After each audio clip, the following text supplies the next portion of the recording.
The case of Zabin Burns and Bethany Hill began in what seemed to be an ordinary neighborhood in Hull, England. This was a community where people knew each other, where neighbors exchanged greetings, and where life appeared peaceful. But beneath this facade of normalcy, a horrifying secret was hidden within the walls of one particular home. The story unfolded in 2021 when local authorities were called to investigate a domestic disturbance involving Burns and Hill. Initially, the police believed it to be a case of household conflict, perhaps an argument between partners or an instance of minor aggression. However, what they would soon discover was far worse than they could have ever imagined.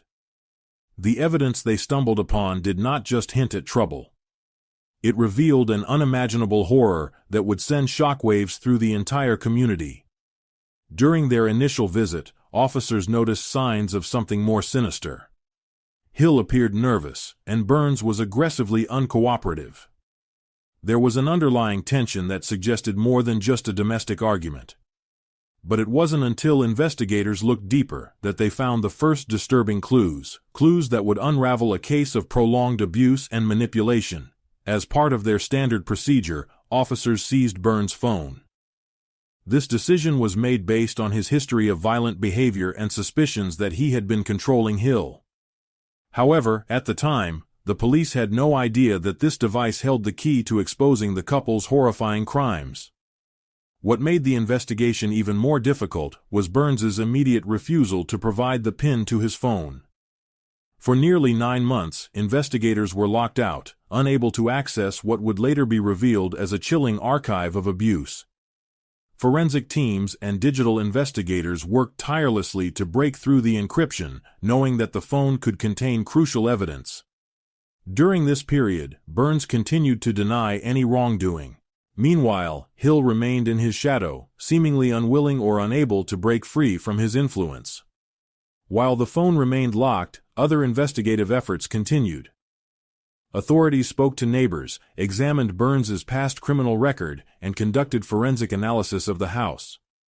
Each new detail pointed toward a disturbing pattern of control and violence. The question remained: what was Burns so desperate to keep hidden? When investigators finally cracked the security on Burns's phone, they were not prepared for what they would find. The device contained hundreds of images and videos documenting the abuse of a young girl. The footage was so disturbing that officers who reviewed it needed psychological counseling afterward. What made these discoveries even more horrifying was the deliberate nature of the recordings. Burns had filmed much of the abuse himself, and Hill was often the one holding the camera. This was not impulsive violence, it was calculated, recorded, and stored, as if they wanted to relive their crimes. The videos showed the young girl in distress, suffering at the hands of those she should have been able to trust. In one particularly haunting clip, she woke up in the middle of an incident and cried out for her mother. Her distress was obvious, yet neither Burns nor Hill showed any signs of stopping. Instead, they continued as if her suffering was meaningless to them. The volume of content found on Burns' phone painted a chilling picture. This was not an isolated incident, but a pattern of prolonged abuse that had gone unnoticed for far too long. Authorities now had undeniable proof, and they moved swiftly to ensure justice would be served. While Zabin Burns was clearly the mastermind behind the abuse, Bethany Hill's role was more complex. Initially, some saw her as a victim, someone manipulated and controlled by Burns. However, as investigators delved deeper, it became clear that she was not just a passive participant. Hill had opportunities to escape, to speak out, or to seek help, yet she never did. In fact, she actively assisted Burns in his crimes. The videos showed her participating, documenting the abuse, and even engaging in cruel actions toward the young girl. It became evident that Hill was not acting under immediate duress. She was part of the horrifying cycle. Her defense later argued that she had been in awe of Burns, that his manipulative tactics had eroded her ability to think for herself. While there was truth to the idea that she was under his influence, the evidence suggested she was not merely an unwilling accomplice. The question now was, how much of her actions were a result of coercion? And how much was her own decision? At the heart of this case was the young girl, a child whose life had been shattered by the actions of two people she should have been able to trust. Her mother, who had once welcomed Burns and Hill into their lives, was blindsided by the horrific revelations. She had trusted the couple, never suspecting that they could be capable of such cruelty. When the truth came to light, the devastation was overwhelming.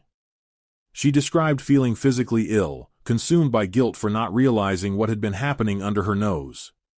She had believed Burns and Hill were just a normal couple. Never in her worst nightmares did she imagine they were capable of such monstrous acts. As the legal proceedings began, the young girl was placed in protective care, receiving therapy and support from professionals who specialized in child trauma. The investigation focused not only on securing justice for her, but also on ensuring that nothing like this could happen again. Meanwhile, the community of Hull struggled to process the shocking revelations. How had this gone unnoticed for so long? Could more have been done to prevent it? As the trial approached, those questions would weigh heavily on everyone involved. The case of Zaban Burns and Bethany Hill was no longer just about the crimes they had committed, it was about the systems that had failed to catch them sooner. As the investigation deepened, authorities realized the extent of Zaban Burns' sinister past. His criminal record was already extensive, with over 20 prior offenses ranging from drug-related charges to violent assaults. But what they uncovered next painted an even darker picture. Investigators discovered that the abuse Burns and Hill had inflicted on the young girl was not an impulsive crime. It was calculated and methodically documented. Forensic teams combed through Burns' phone, uncovering an even more disturbing collection of material. Among the hundreds of images and videos, police found additional files depicting the mistreatment of other children. These were categorized as some of the most serious in nature, leading investigators to believe that Burns and Hill's crimes extended beyond just their known victim. Authorities were now faced with a pressing question. Had the couple harmed more children? The thought sent shivers through the investigative team, who worked tirelessly to track down any possible additional victims. However, even with the known evidence, one thing was clear. Burns and Hill's actions were deliberate, repeated, and premeditated. Meanwhile, forensic psychologists began profiling Burns, trying to understand what drove his horrific actions. He displayed classic traits of a manipulator, someone who thrived on control and dominance, especially over vulnerable individuals. His ability to draw Hill into his dark world was further proof of his deep-rooted need for power. The role of Bethany Hill became increasingly complex as the investigation continued. She had no significant criminal record before meeting Burns, aside from a caution for harassment in 2019. Yet, within their relationship, she had gone from being a seemingly ordinary young woman to an active participant in the abuse of a child. Investigators and psychologists tried to understand what had led her to this point. Had she been manipulated into committing these crimes? Or was she a willing participant all along? Hill's defense later argued that she was entirely under Burns' influence, that he had controlled her every move and stripped her of independent thought. However, the evidence painted a slightly different picture. While it was clear that she was deeply dependent on Burns, she was not simply an unwilling accomplice. She had been actively involved in the recording of the abuse, and at times, even engaged in the harm herself. Her dependency on Burns was psychological, rather than purely physical or financial. Those close to her described how she had changed after entering a relationship with him, becoming withdrawn, submissive, and obsessed with pleasing him. She ignored red flags that others might have recognized immediately. This raised an important question. Was she a victim of manipulation, or did she willingly embrace the darkness alongside Burns? The trial would soon seek to answer this. As news of the case spread, the quiet city of Hull was left in collective horror. Neighbors who had seen Burns and Hill walking down the street, shopping at local stores, or greeting others casually, were now grappling with the reality of who they truly were. How could we have missed this? People asked. The couple had lived among them, hidden in plain sight, without raising suspicion. They were not reclusive, They interacted with others and presented themselves as a seemingly normal couple. Local media covered the story extensively, and soon, the case became a topic of national discussion. How had these crimes gone unnoticed? Had there been warning signs that no one had picked up on? And most importantly, what could be done to prevent something like this from happening again?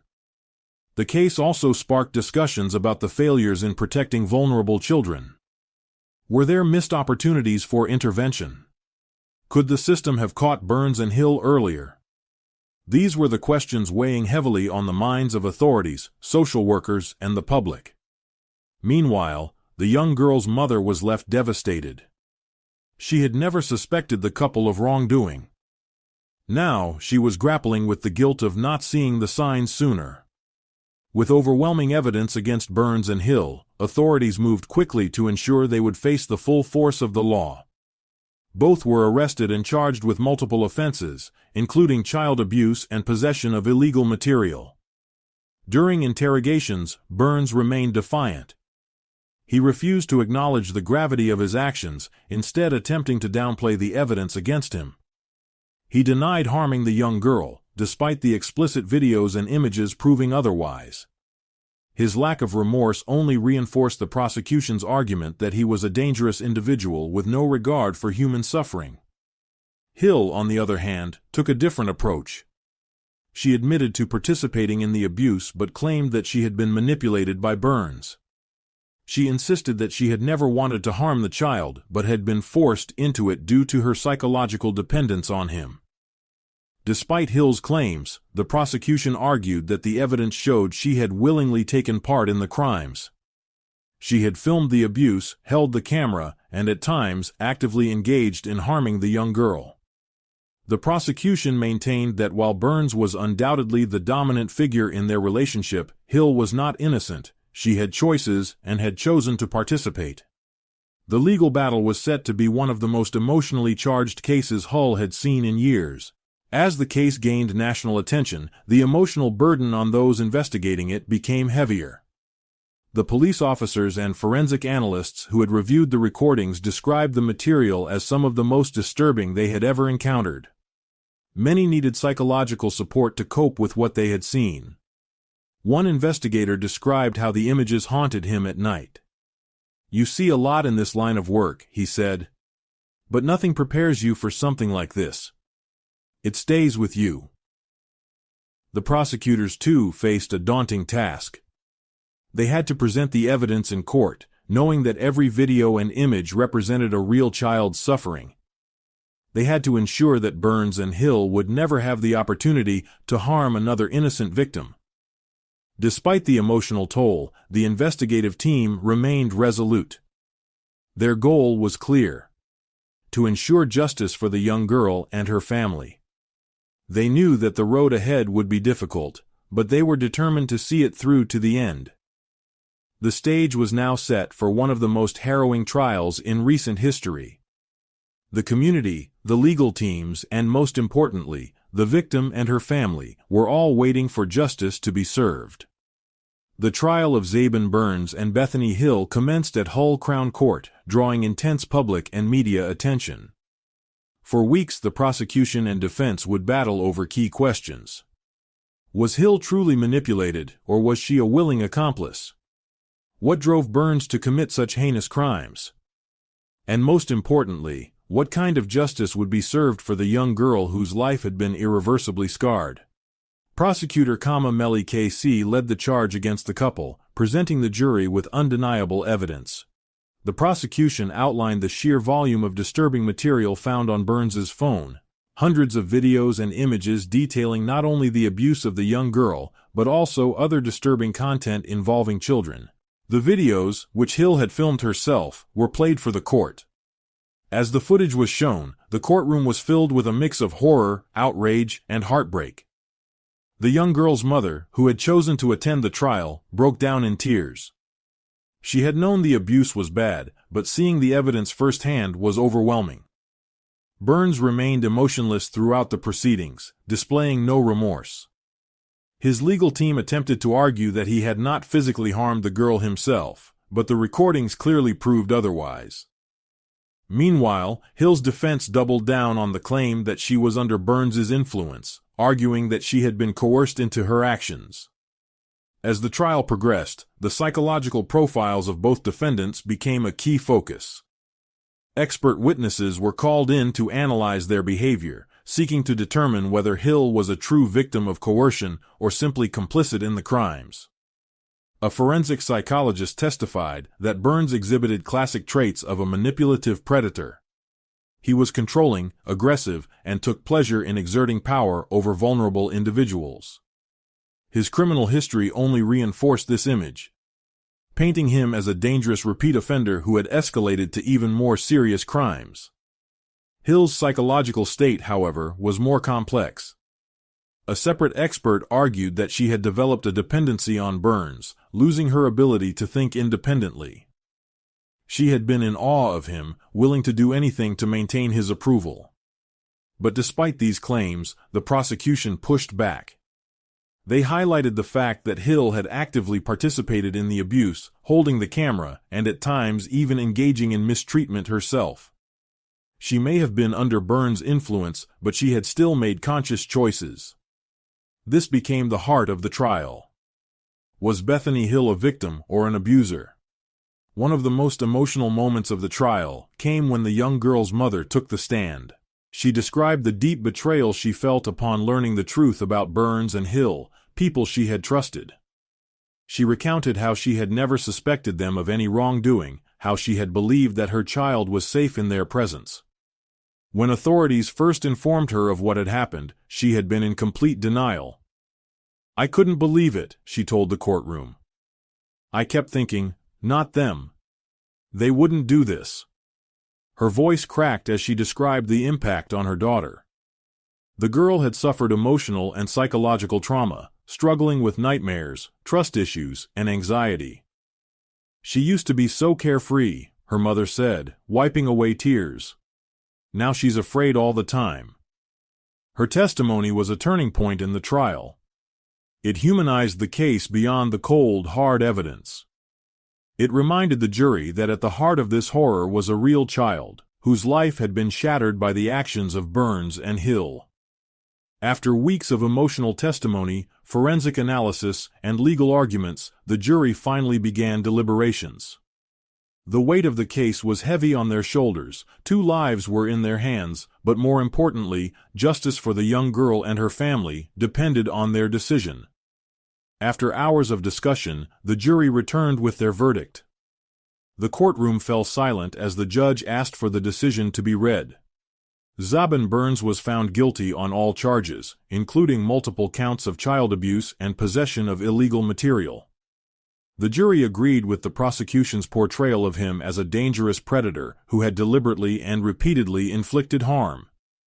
Bethany Hill was also found guilty, though the jury acknowledged the influence Burns had over her. However, they rejected her defense's argument that she had been completely powerless. The evidence was too damning. She had held the camera, she had engaged in the abuse, and she had not once attempted to stop Burns.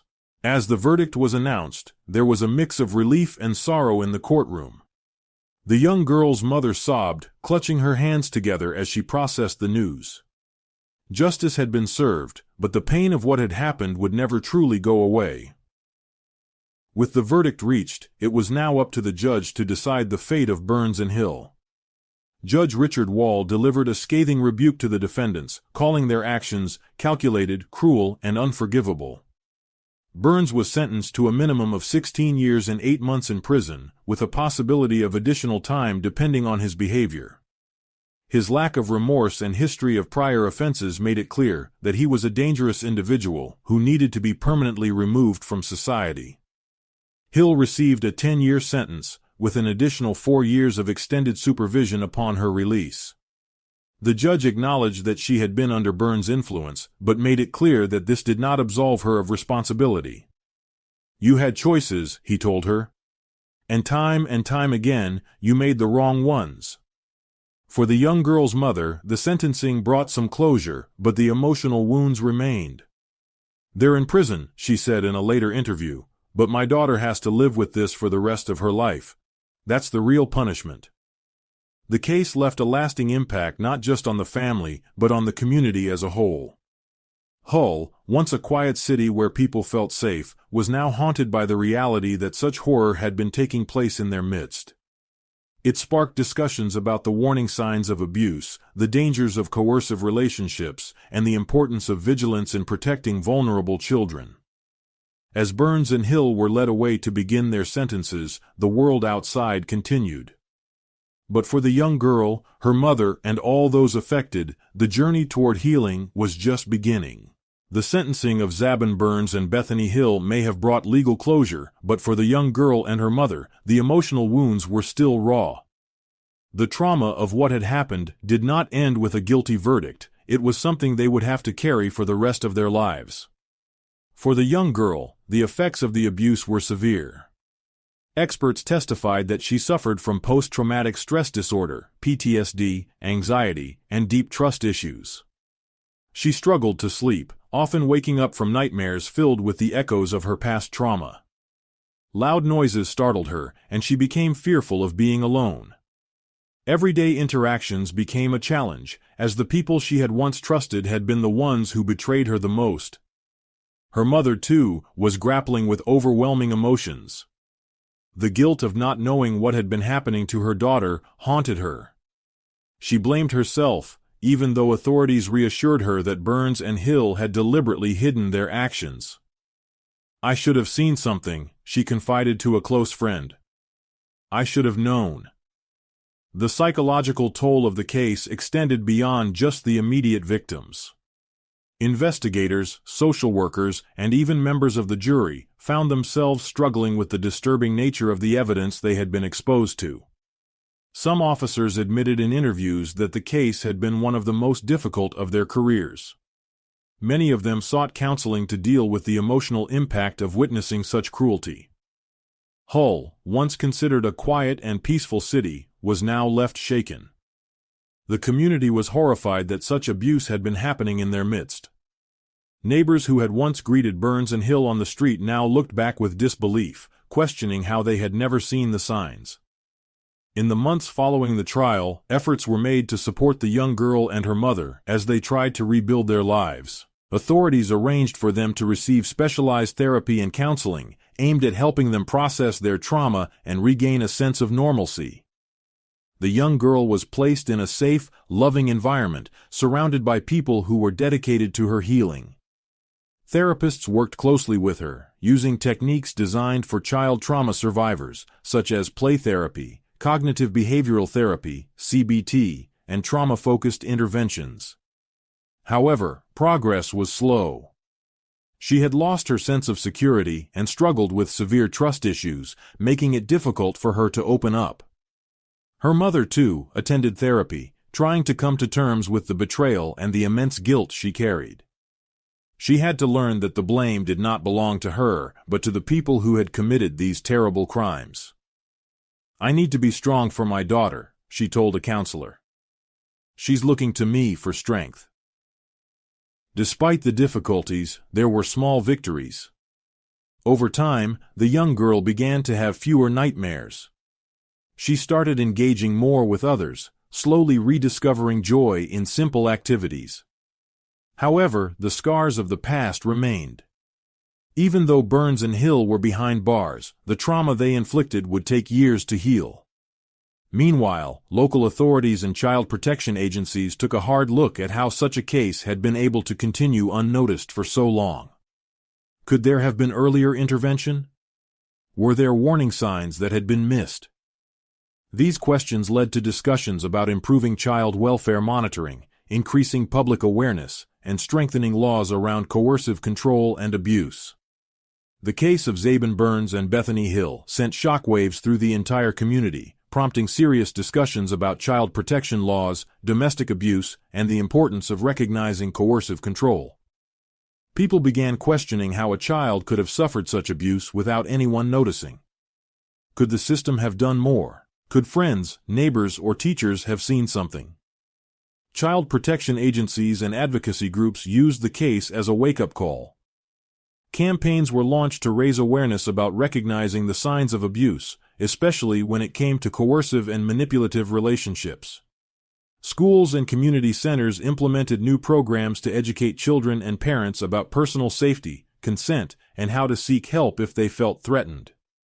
Authorities also reviewed their policies on handling cases where perpetrators refused to unlock devices containing critical evidence. The 9-month delay in accessing Burns's phone had been a significant obstacle in the investigation. This led to renewed discussions about strengthening digital evidence laws, ensuring that law enforcement could access crucial data without unnecessary delays. One of the most powerful moments of public response came when Hull residents gathered for a candlelight vigil in honor of the young girl. Hundreds of people attended, showing their support for her and other victims of abuse. Messages of hope and encouragement were written on banners, and people pledged to remain vigilant, ensuring that no other child would suffer in silence. For the young girl's mother, this support meant everything. "We felt so alone in this," she admitted in an interview. "But seeing so many people come together, standing with us, it gives me hope." The case left a lasting mark on the city, serving as both a tragedy and a lesson. The horrors inflicted by Burns and Hill could never be undone, but their exposure led to changes that would protect other children in the future. In the aftermath of the trial, the case of Zabin Burns and Bethany Hill became a catalyst for legal and policy discussions. Lawmakers and child protection agencies recognized that certain gaps in the system had allowed the abuse to go undetected for so long. The delay in accessing crucial evidence from Burns' locked phone, the lack of early intervention, and the failure to recognize coercive control as a significant warning sign were all areas that needed urgent attention. One of the most pressing issues was the delay in accessing digital evidence. The 9-month period during which authorities were locked out of Burns' phone had allowed him to remain silent while crucial evidence remained hidden. Advocates began pushing for reforms in digital forensics laws, arguing that law enforcement should have faster and more efficient ways to unlock devices when investigating serious crimes involving children. Legal experts debated the balance between privacy rights and public safety, with many calling for new measures to ensure that digital evidence in child abuse cases could not be obstructed. Additionally, there were renewed efforts to strengthen child protection laws. Advocacy groups pushed for better training for social workers, teachers, and law enforcement officers to recognize the signs of coercive control and hidden abuse. The case had revealed how manipulation and dependency could trap individuals in abusive relationships, making it difficult for them to seek help. Bethany Hill's involvement in the crimes raised complex questions about psychological coercion, leading to discussions on how the law should handle cases where a person commits crimes under the influence of a controlling partner. In response, Hull's local government introduced new community awareness programs focused on recognizing abuse. Schools, social services, and local organizations worked together to educate the public on how to spot warning signs and report concerns. The case also led to an increase in funding for victim support services. Mental health professionals and social workers called for more resources to help survivors of abuse, particularly children. Many argued that while sending perpetrators to prison was necessary, it was equally important to provide long-term care for the victims they left behind. As a result, new counseling programs, trauma recovery centers, and crisis helplines were established to assist children who had suffered similar abuse. The case of Burns and Hill had exposed deep flaws in the system, but it also ignited a movement for change. The young girl at the center of the case would never get back the childhood that had been stolen from her. But her suffering had led to a broader fight, one that aimed to prevent future tragedies. As time passed, the whole community worked to heal from the horrors uncovered in the case. The young girl and her mother remained private, focusing on recovery with the help of therapists and support networks. While they would never forget what had happened, they were determined not to let it define the rest of their lives. For the investigators, social workers, and prosecutors who had worked on the case, the experience left a lasting impact. Many admitted that it had been one of the most emotionally challenging cases of their careers. Some officers left law enforcement after the trial, unable to continue after witnessing such darkness. Others remained, even more committed to protecting vulnerable children and ensuring that future cases would be handled more swiftly and effectively. The case also reshaped the way the public viewed their role in child protection. Hull residents, once shocked that such crimes had happened in their own city, became more vigilant and proactive. More people reported concerns to social services, neighbors looked out for one another, and teachers paid closer attention to behavioral changes in their students. Survivors of similar abuse came forward, encouraged by the case's exposure. Support groups formed, creating safe spaces for those who had suffered in silence to share their stories and begin the healing process. The courage of the young girl at the center of the case inspired others to seek justice for themselves. As the years passed, the names of Zabin Burns and Bethany Hill faded from the headlines, but the impact of their crimes remained. However, instead of being defined by the horror of their actions, Hull chose to be defined by its response. A city that refused to turn a blind eye again, a community that stood together to protect its most vulnerable. The case had started as a story of unimaginable darkness, but it ended with something more powerful, a commitment to change, a promise to do better, and a hope that no other child would endure what had happened behind those closed doors.